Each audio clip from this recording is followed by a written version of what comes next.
Buenas noches, hoy les voy a hablar sobre interacción corazón-pulmón.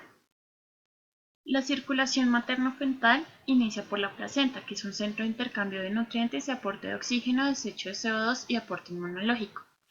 La sangre rica en oxígeno entra al feto a través de la vena umbilical que se conecta con la vena porta hepática por medio del primer shunt que se llama ductus venoso. Se conecta con la vena cava inferior que ingresa a la aurícula derecha y de ahí al ventrículo derecho, a las arterias pulmonares derecha e izquierda. Como hay una alta resistencia vascular, un porcentaje se devuelve y genera mayores presiones en el corazón derecho. Por diferencia de presiones del corazón derecho con el corazón izquierdo, la sangre en la aurícula derecha pasa a la aurícula izquierda por medio del foramen oval. De ahí, de la aurícula izquierda pasa a ventrículo izquierdo, que sale a través de la aorta a irrigar todo el cuerpo. Aquí encontramos el segundo shunt, que se llama ductus arterioso, que conecta las arterias pulmonares con la arteria aorta. De ahí irriga todo el cuerpo y en las arterias ilíacas se desprenden las arterias umbilicales que llevan sangre con menor cantidad de oxígeno hacia la placenta. En el nacimiento, el paso por el canal vaginal ayuda a la expulsión pulmonar del líquido pulmonar contenido en la vía aérea superior, que es un porcentaje mínimo, y ayuda a la estimulación de producción de hormonas. La asfixia por el clampeo del cordón umbilical estimula los centros respiratorios, generando la primera respiración. El líquido es sustituido por aire, disminuyendo la resistencia vascular pulmonar a causa del aumento del aporte de oxígeno.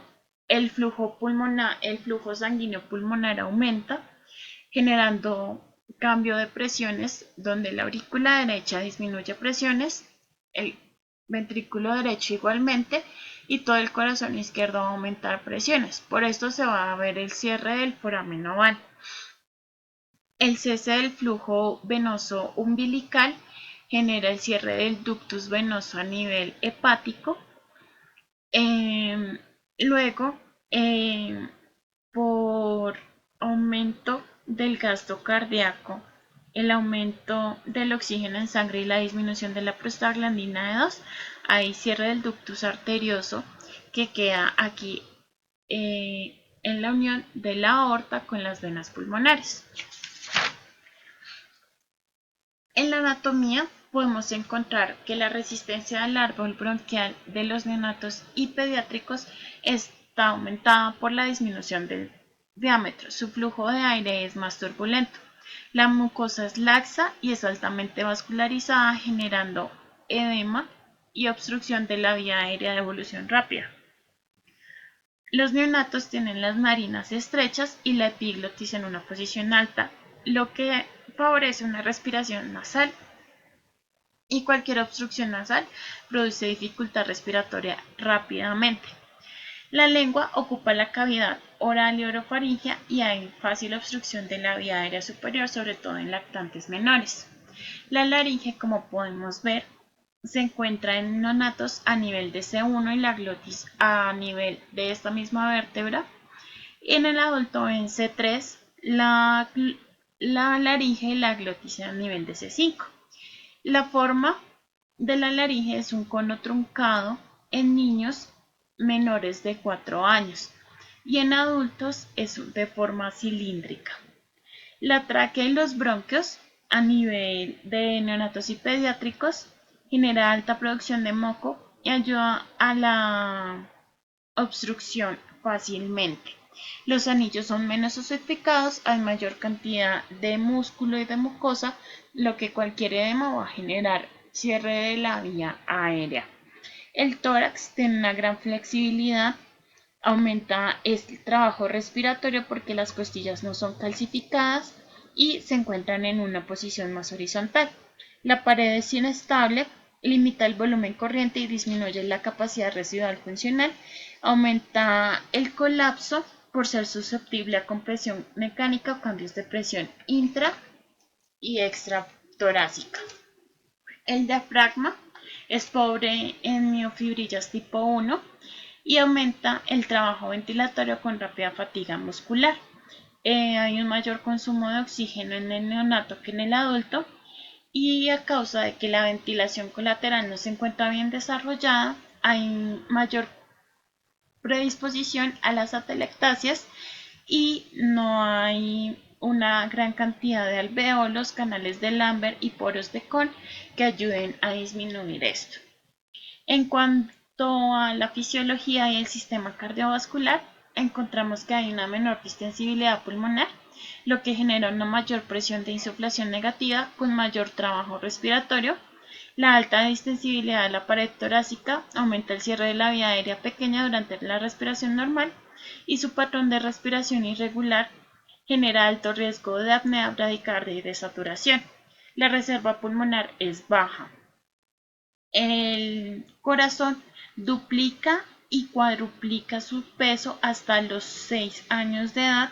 Su posición es más central en el tórax, ocupando mayor espacio, lo que genera menor volumen pulmonar, alta frecuencia cardíaca y ritmo cardíaco con menor volumen latido, mayor gasto cardíaco que en el adulto, las reservas limitadas de oxígeno y la volemia va de 70 a 90 mililitros por kilogramo, lo que pérdidas de mínimas de volumen genera una grave hipovolemia.